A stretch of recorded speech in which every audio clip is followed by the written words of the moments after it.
जय माँ भद्रकाली। बहुत बहुत स्वागत है आपका हमारे चैनल पर। तो आज हम आप लोगों के साथ चर्चा कर रहे हैं मूल नक्षत्र की। तो क्या है मूल नक्षत्र, कैसे डालता है जातक के जीवन पर प्रभाव? क्योंकि मूल नक्षत्र 6 नक्षत्र मूल में आते हैं, जिसमें 3 प्रमुख हैं और 3 सहायक हैं। और सभी नक्षत्र में देखने वाली बात यह होती है कि नक्षत्र तो मान लीजिए मूल है, लेकिन चरण कौन सा है? क्योंकि मूल नक्षत्र में जन्मे बालक जीवन में वो तरक्की करके दिखाते हैं जो कि बहुत अच्छे नक्षत्र में जन्मे लोग नहीं कर पाते हैं। ज्योतिष की सटीक व्याख्या और फल के लिए हमेशा नक्षत्रों पर विचार किया जाता है। नक्षत्रों के अलग अलग स्वभाव होते हैं और उनका अलग अलग फल भी होता है। कुछ नक्षत्र कोमल होते हैं, कुछ कठोर और उग्र होते हैं। उग्र और तीक्ष्ण स्वभाव वाले नक्षत्रों को ही मूल नक्षत्र, सतैसा या गंडात कहा जाता है। जब बालक इन नक्षत्रों में जन्म लेता है तो विशेष तरह के प्रभाव देखने में आते हैं। इन नक्षत्रों में जन्म लेने का असर सीधा बच्चे के स्वभाव और स्वास्थ्य पर पड़ता है।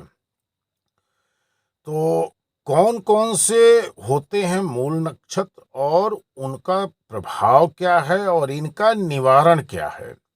कुछ लोग 27वें दिन मूल नक्षत्र का पूजन करवा के शांति से बैठ गए, ऐसा नहीं है।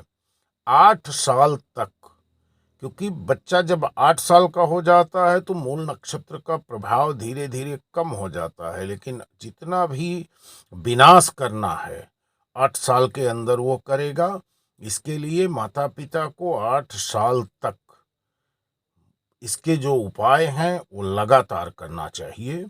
मूल, ज्येष्ठा और आश्लेषा नक्षत्र मुख्य मूल नक्षत्र हैं और अश्विनी, रेवती और मघा सहायक मूल नक्षत्र हैं। इस प्रकार कुल मिलाकर 6 मूल नक्षत्र हैं। जब बालक का जन्म इनमें होता है तो बालक के स्वास्थ्य की स्थिति संवेदनशील हो जाती है और ऐसा शास्त्रों के हिसाब से माना जाता है कि पिता को अपने नवजात बालक का मुख नहीं देखना चाहिए जब तक कि इसकी शांति न करा ली जाए। वास्तविकता में केवल नक्षत्रों के आधार पर ही सारा निर्णय नहीं लेना चाहिए और पूरी तरह से कुंडली देखकर ही इसका कोई निर्णय होता है। अगर बच्चे का जन्म मूल नक्षत्र में हुआ है तो किन बातों का ख्याल रखना है उस पर गौर करिए। सबसे पहले ये देखें कि बच्चे के स्वास्थ्य की स्थिति क्या है और किस कारण से उसको समस्या हो सकती है। पिता और माता की कुंडली जरूर देखें, उनका और उन पर इस नवजात के जन्म का क्या प्रभाव है। अगर बच्चे का बृहस्पति और चंद्रमा मजबूत है तो बच्चे के स्वास्थ्य का संकट समाप्त हो जाता है। इसी प्रकार अगर पिता या परिजन के ग्रह ठीक हैं तो भी चिंता करने की कोई बात नहीं होती। और वैसे भी 8 वर्ष के बाद मूल नक्षत्र का प्रभाव धीरे धीरे समाप्त होना चालू हो जाता है और कुछ समय में समाप्त हो जाता है। लेकिन इसके जो उपाय हैं, दुष्प्रभाव परिणाम से बचने की जो उपाय हैं या दुष्प्रभाव की जो संभावना खत्म करने के उपाय हैं, उसको जरूर करना चाहिए। जन्म के 27 दिन बाद वही नक्षत्र वाले आने पर, यानी कि जैसे मूल नक्षत्र है तो मूल नक्षत्र आने पर शांति करवा लें। बच्चे के 8 वर्ष हो जाने तक नित्य प्रातः माता पिता को ओम नमः शिवाय का जाप करना है। और यदि बच्चा 8 साल से ज़्यादा हो गया है तो मूल नक्षत्र की शांति की आवश्यकता नहीं होती है, क्योंकि ज़्यादा संकट आमतौर पर 8 वर्ष तक रहता है। अगर मूल नक्षत्र के कारण बच्चे का स्वास्थ्य कमजोर रहता हो तो बच्चे की माता को पूर्णिमा का उपवास रखना चाहिए। अगर बच्चे के स्वभाव पर मूल नक्षत्र का असर हो तो क्या उपाय है वो मैं आपको बता रहा हूं। अगर बच्चे की राशि मेष और नक्षत्र अश्विनी है तो बच्चे को हनुमान जी की उपासना करवाएं। अब बच्चा छोटा है, उपासना कर नहीं सकता, तो उनके माता पिता को करना होगा। अगर राशि सिंह और नक्षत्र मघा है तो बच्चे से सूर्य को जल अर्पित करवाएं। अगर बच्चे की राशि धनु और नक्षत्र मूल है तो गुरु और गायत्री उपासना सबसे ज्यादा अनुकूल होगा। अगर बच्चे की राशि कर्क और नक्षत्र आश्लेषा है तो शिव जी की उपासना सबसे उत्तम होती है। वृश्चिक राशि और ज्येष्ठा नक्षत्र होने पर हनुमान जी की उपासना करवाएं। और अगर मीन राशि और रेवती नक्षत्र है तो गणेश जी की उपासना जरूर करवाएं। और जब तक बालक छोटा है तब तक माँ बाप की जिम्मेदारी है कि इन उपाय को करते रहें, क्योंकि बालक 8 साल बाद जब वो बड़ा होगा तो उपाय की कोई जरूरत नहीं है। ऐसे जो इसमें विचार करने वाली बात है कि नक्षत्र के साथ चरण जो होते हैं ये बहुत तरक्की करवाते हैं।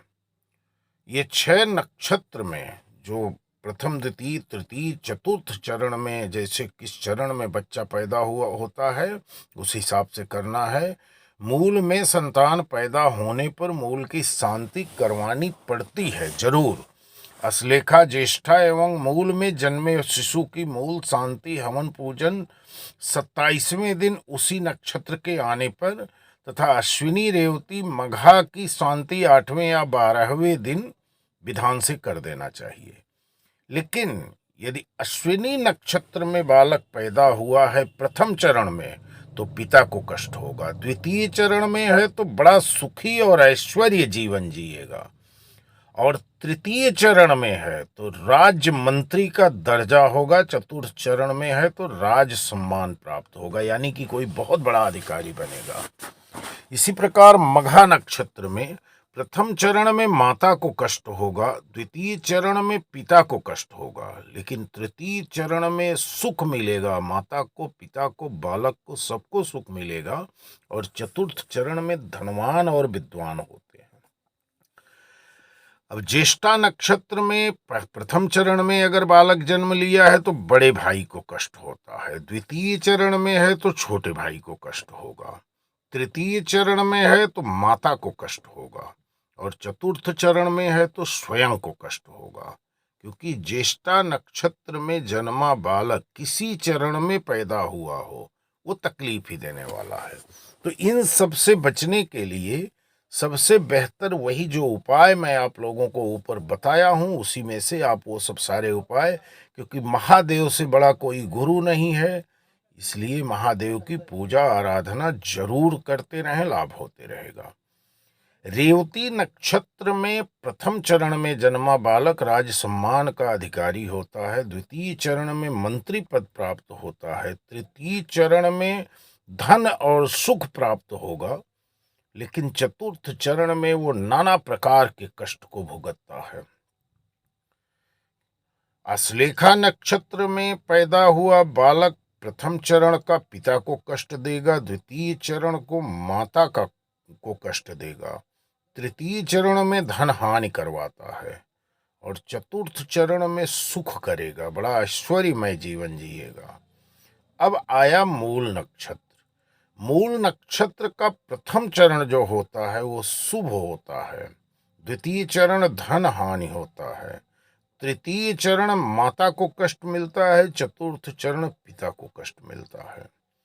लेकिन इन सब चीजों के उपाय जरूर करने चाहिए समय पर। अगर मूल शांति करवा दिया गया और उसके बाद बालक के 8 साल होने तक माता पिता नियमित भगवान भोलेनाथ की आराधना करते रहे, ओम नमः शिवाय या महामृत्युंजय की जाप करते रहे, तो कोई तकलीफ नहीं आने वाली है, कोई परेशानी नहीं आने वाली है, और किसी प्रकार की माता पिता को ज़्यादा इसके बारे में विचार करने की आवश्यकता भी नहीं होती है। तो दोस्तों, यदि किसी प्रकार की आपको सहायता चाहिए तो आप हमें संपर्क कर सकते हैं। हम आपकी सदैव सेवा के लिए तत्पर रहेंगे। धन्यवाद। जय मां भद्र।